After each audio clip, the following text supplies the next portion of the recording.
Assalamualaikum warahmatullahi wabarakatuh.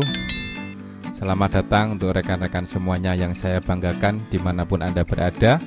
Semoga kita selalu dalam keadaan sehat walafiat dan selalu dalam lindungan Allah Subhanahu wa Ta'ala. Selamat datang di ruang belajar untuk materi perpajakan. Untuk pada sesi hari ini, video saya akan menjelaskan terkait dengan di PPh Badan untuk sesi yang kedua. Di sesi yang sebelumnya, yaitu ada beberapa subtopik untuk di PPh Badan.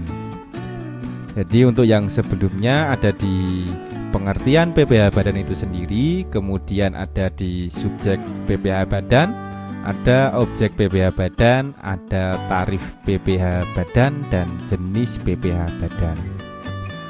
Untuk pengertian subjek dan objek PPh Badan sudah saya sajikan untuk video saya pada sebelumnya. Jadi untuk di kali ini ya, jadi saya akan mencoba menjelaskan, menggambarkan terkait dengan di tarif PPh Badan dan jenis PPh Badan itu sendiri. Jadi tujuan pembelajaran kita masih sama. Jadi mengharapkan untuk bagi peserta yang melihat video ini adalah untuk mampu menghitung PPh ya, badan terutang atau menghitung PPh terutang untuk wajib pajak badan.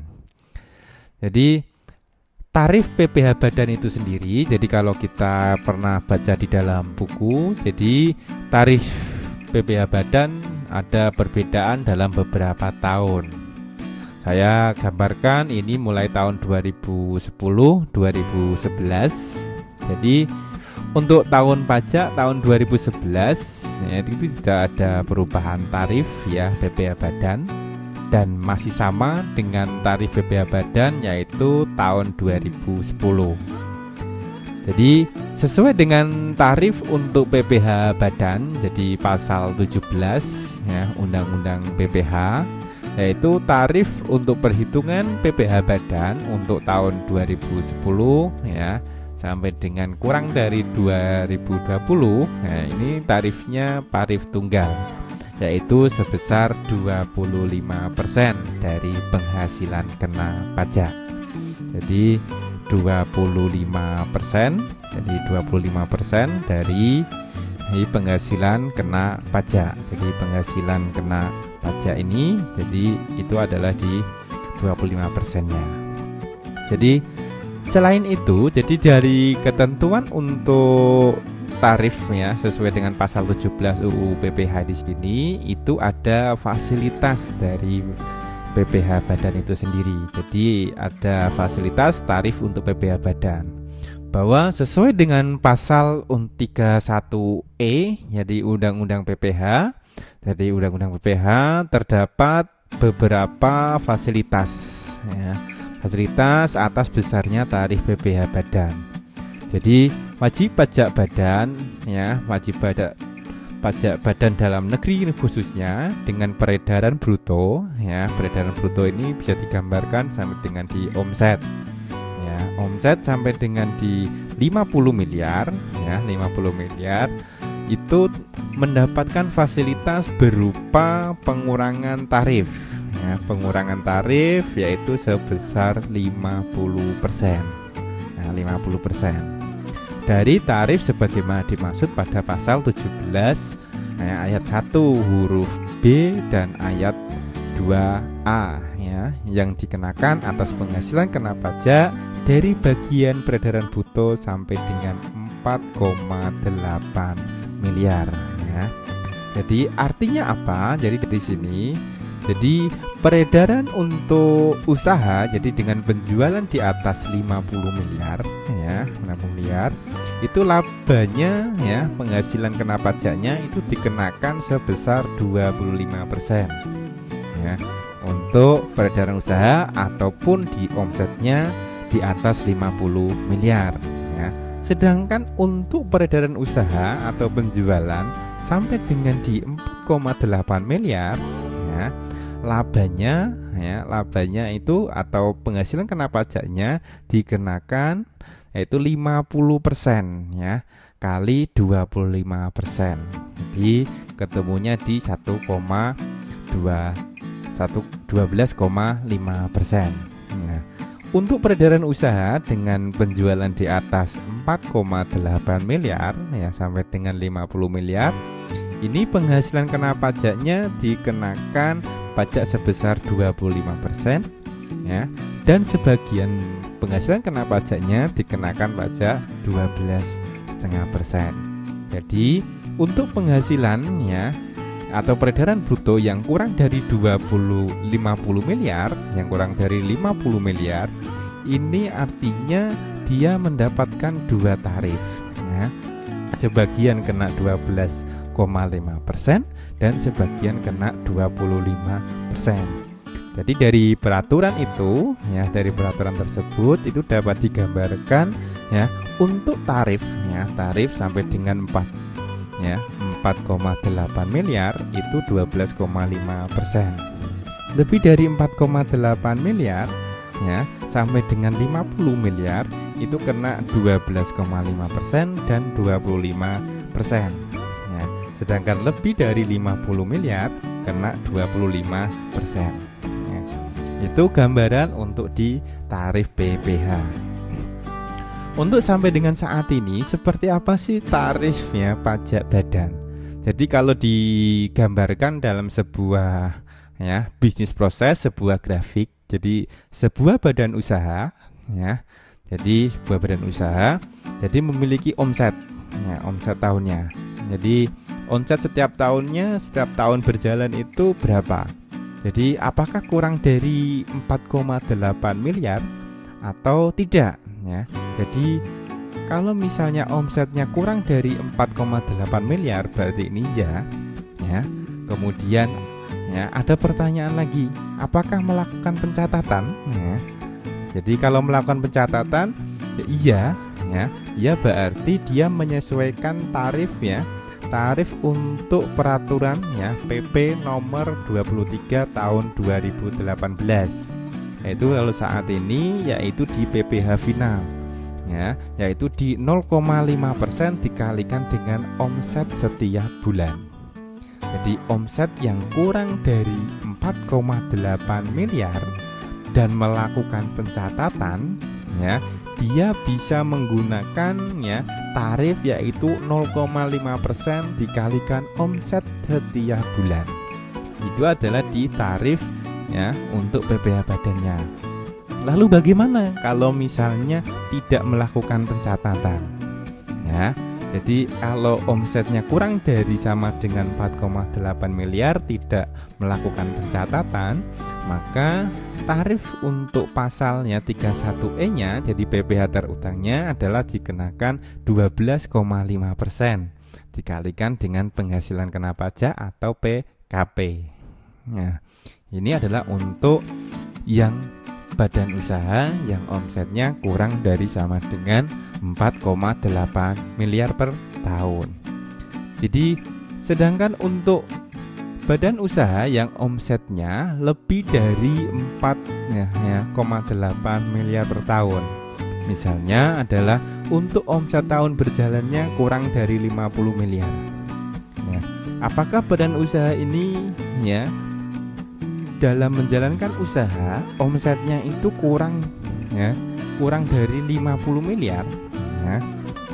Apabila ya, jadi memang kalau misalnya omsetnya kurang dari 50 miliar ya, sedangkan lebih dari 4,8 miliar, maka bisa menggunakan ketentuan tarif yaitu pasal 31E yaitu di PPh terutang yaitu 12,5% ya dikalikan dengan bagian penghasilan kena pajak yang mendapatkan fasilitas ditambah dengan 25% ya bagian kena pajak ya, bagian penghasilan yang kena pajak yang tidak mendapatkan fasilitas pengurangan ya pajak. Jadi seperti hanya di tahun sebelumnya. Nah, ini untuk yang omsetnya kurang dari 450 miliar. Jadi sementara kalau omsetnya itu lebih dari ya 50 miliar ya. Jadi maka PPh terutangnya jadi menggunakan yaitu 25% ya, dikalikan dengan penghasilan kena pajak.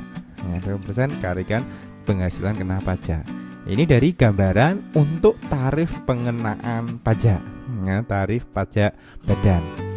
Jadi tarif pajak badan di sini, jadi tarif umum dari BPH badan itu berdasarkan ketentuan tarif pasal 17 ya, ayat 1 ya, huruf B. Jadi undang-undang PPH adalah untuk tahun 2009 ya, itu tarif pajaknya 28% ya.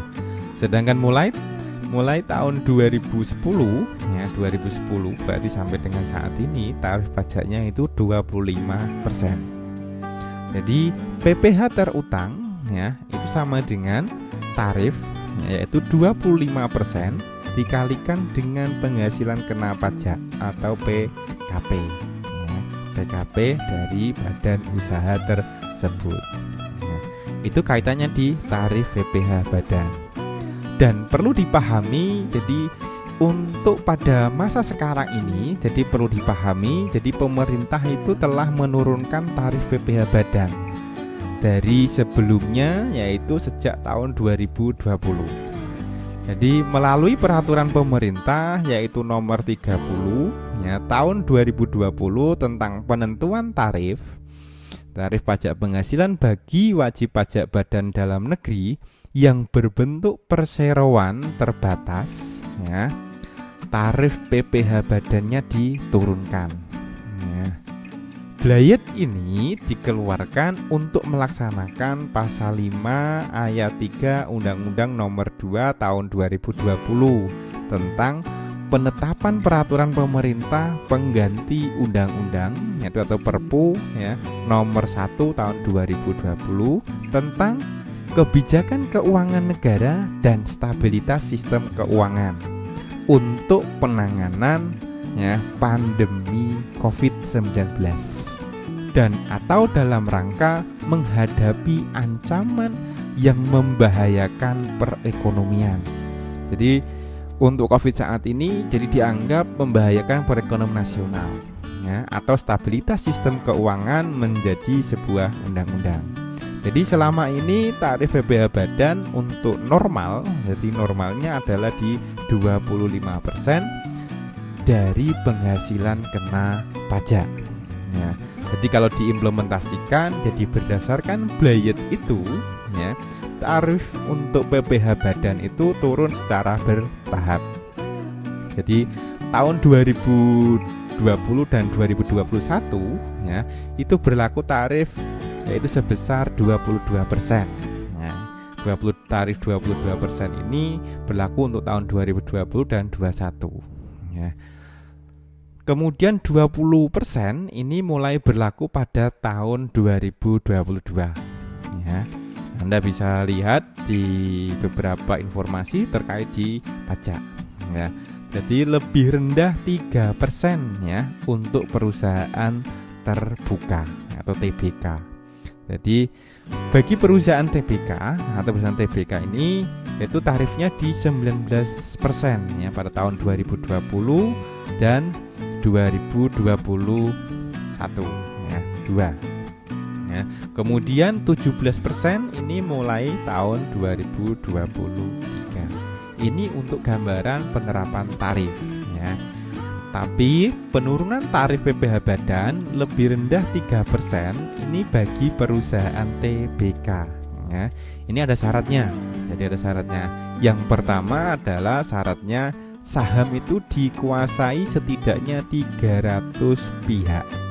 Jadi yang memiliki saham itu ada 300 pihak. Setiap pihak di dalam perseroan jadi atau PT hanya diizinkan menguasai saham di bawah 5%. Ya, jadi 300 pihak itu tidak menguasai sampai dengan 5% dari keseluruhan saham yang diperdagangkan atau dan di setor penuh. Saham yang diperdagangkan dan disetor ya, pada bursa efek wajib dipenuhi dalam kurun waktu paling sedikit 183 hari kalender selama jangka waktu 1 tahun ya. Kemudian membuat laporan kepada Dirjen Pajak, itu di tarif. Lalu bagaimana sih, seperti apa gambaran cara menghitung untuk PPh badan? Jadi cara menghitung untuk di PPh badan itu sendiri dia digambarkan. Pertama adalah kita mengetahui penjualan. Berapa sih penjualannya? Ya. Kemudian setelah penjualan kita kurangi HPP, ya, HPP harga pokok penjualan. Ya, kalau produksi berarti harga pokok produksi.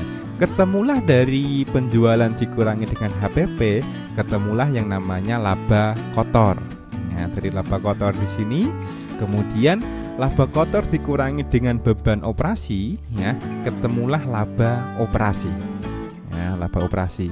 Laba operasi ditambah dengan pendapatan lain-lain, ya, kemudian dikurangi dengan beban lain-lain, ya, ketemulah laba sebelum pajak. Ya, laba sebelum pajak. Dari laba sebelum pajak di sini untuk kaitannya di PPh badan berarti perlu dikoreksi. Ya, jadi untuk koreksi fiskal nanti dibahas di bab tersendiri untuk di video saya selanjutnya.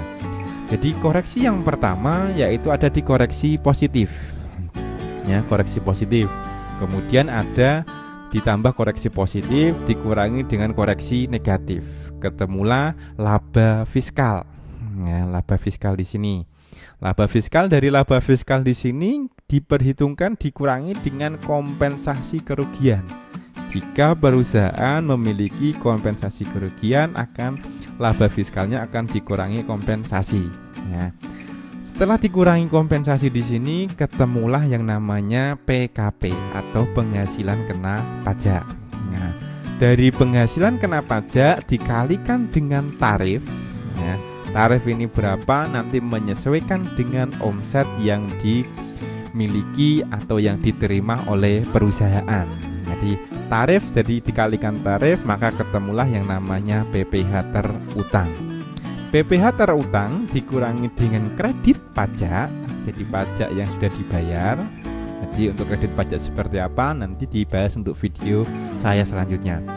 Jadi untuk PPh terutang dikurangi dengan kredit pajak, ketemulah PPh kurang bayar atau nihil atau lebih bayar, ya, atau lebih bayar. Jadi secara umum dari perhitungan itu, ya, maka penjualan sampai dengan laba sebelum pajak, ya, kalau di dalam ilmu akuntansi ekonomi ini adalah laporan keuangan perusahaan, yaitu berdasarkan SAK, standar akuntansi keuangan, ya. Dan laba sebelum pajak, ya, ini dinamakan dengan laba komersial. Ya, itu untuk tarif dan cara perhitungan di PPh badan. Untuk subtopik yang selanjutnya yaitu di jenis dari pajak penghasilan, ya, yang dikenakan pada badan atau PPh badan. Jadi secara umum ada 2 jenis, ya, pajak yang harus dibayar dan dilaporkan oleh wajibnya pajak badan, yakni pajak penghasilan badan atau PPh badan dan pajak pertambahan nilai. Ya. Jadi pajak penghasilan badan itu sendiri apa saja jenisnya? Jadi yang termasuk dari jenis, ya, pajak penghasilan yang dikenakan, ya, pada badan atau PPh badan yang harus dibayarkan ataupun dilaporkan oleh PPh badan itu ada PPh pasal 21, ini yang dipotong dari karyawan.